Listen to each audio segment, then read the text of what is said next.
Oh, in terms of some other numbers that were presented, as part of the rationale of why we need to raise taxes, the graph was obviously shown that DeKalb is, right around number 10 against our comparables in city share.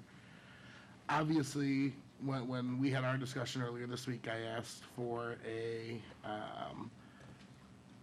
a little bit more pulled back view. Obviously, some cities allocate resources differently. Their townships take some of the resources. They have shared fire districts, those things. And I was surprised to see that the information that I was given wasn't part of the discussion. In terms of total tax rate numbers, obviously you provided me the list of the 15 comparables, and DeKalb was actually number 2 highest on that list, not number 10 the other way. And with the raise, we're actually getting closer and closer, especially with the school district and their expected increase, whether it's this year or next year. We will likely be the highest tax rate amongst our comparables. Is that true?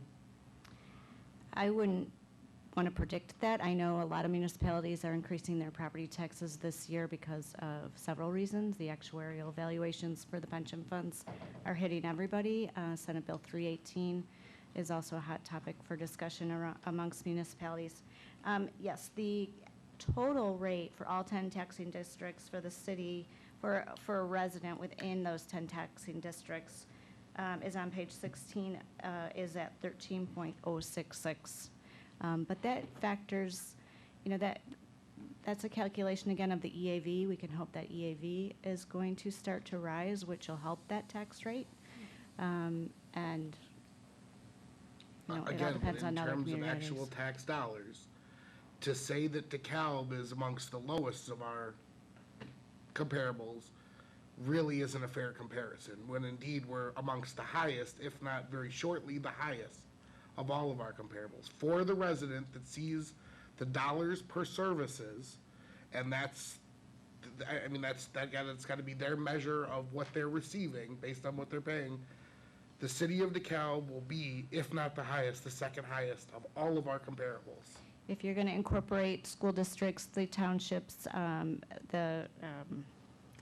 else is in there? The county, the library, the sanitary district, the park district, we are among the tops, but that's not because of the city's tax share.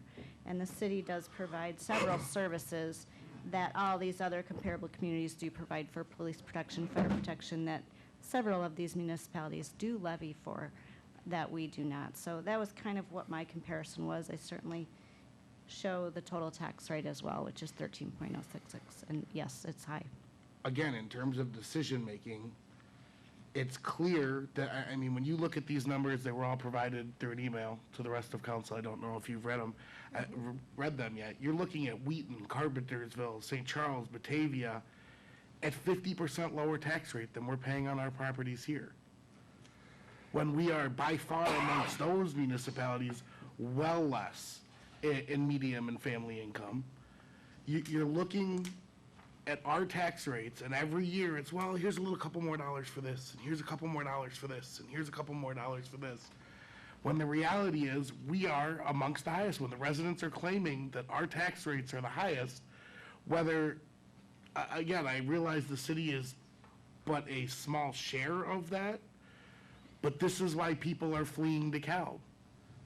And the cycle will continue to perpetuate. As people, retirees, and new homeowners especially come to DeKalb and see our tax rates, they don't want to live here. They can't afford to live here. Then you look at our incomes, our household incomes, and realize that $85 is the difference between keeping the lights on or paying for medicine or putting food on the table. And I've heard over and over again from some of the people here, well, my pet tax bill hasn't gone up. Most of the people here have senior exemptions. That certainly helps to keep your tax rate lower even as the numbers go up, when most of the rest of the community does not have that. Over and over and over again, the council up here, since I've sat here in 5 years, keeps saying things like, well, we realize it's not sustainable, and we realize that what we're doing can't maintain. And again, that's cowardly.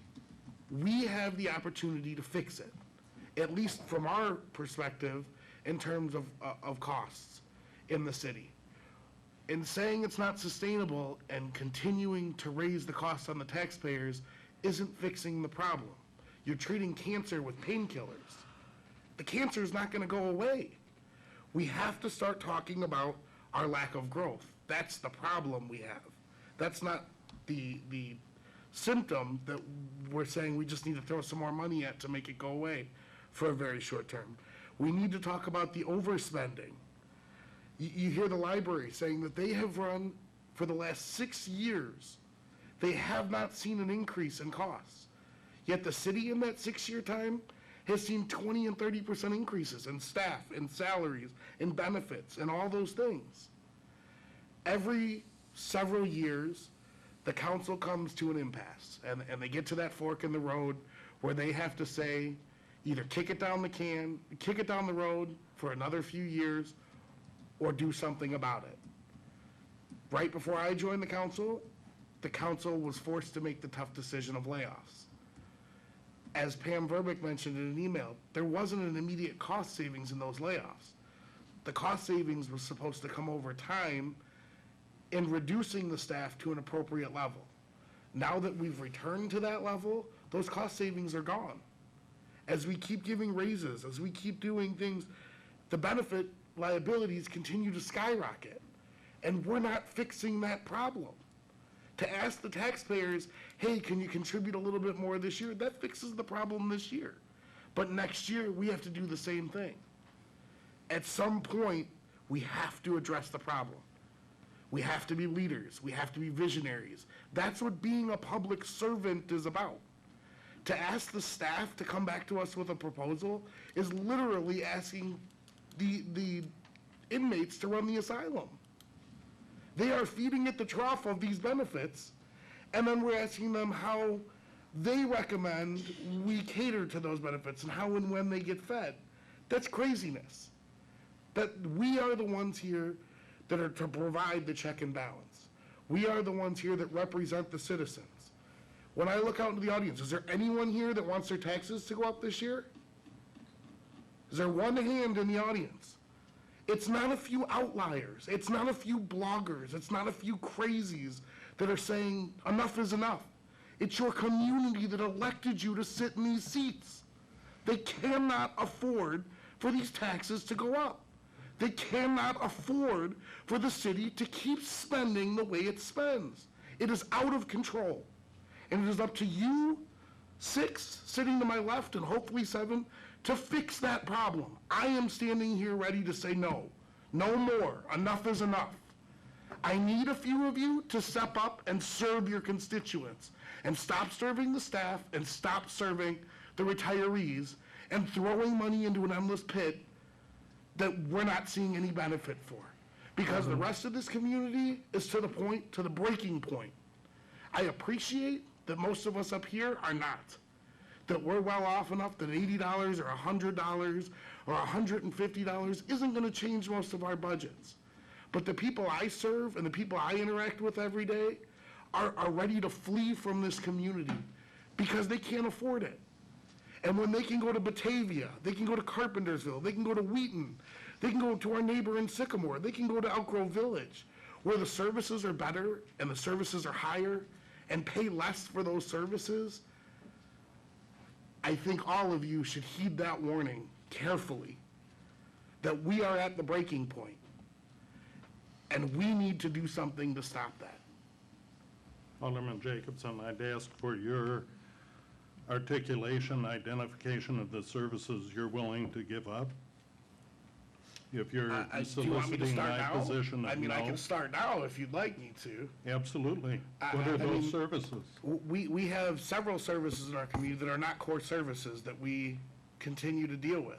Those are? We have several things that we have to start making the decision whether or not the residents, A, want those services, or B, going forward, can afford those services. And those services are what? Things like lockout service for cars. Things like several of our upper level staff members, lots of chiefs, not enough Indians. When you look at the amount of incremental increases in salary and incremental position increases that we've seen in the last couple years here, they are significant. I'm certain we can go out and find much more cost-effective services in some of the categories that we're spending major dollars in. When we look at several of the staff that were hired under the new regime, we were promised that they came in with certain sets of capabilities to deal with some of these issues. And now a year and a half, 2 years into their steads, they're saying, well, we're at a standstill and we can't do anything without more staff. That's the answer we're hearing back. If we don't have work for these people to do, then maybe we shouldn't have jobs for them here. And that's the reality we have to start talking. We have to start looking at where we can start curbing some of the costs and where the discussion comes, at what services, the core services have to be maintained and which ones we might be willing to give up. But we don't have those discussions. We say, well, residents dig deeper, we need more for our pensions. We need our retirements as staff taken care of. We made a promise to these people, but we made a promise to our constituents when we were elected here that they would be represented. They're not at the table for negotiations. We're not even at the table for negotiations. Again, who's running the place? Who's running the zoo? Dave, staff that is at the table for negotiations does sound out us as city council members for positions that are brought to that negotiation table. I So- offer we are at the table through our representatives. Alderman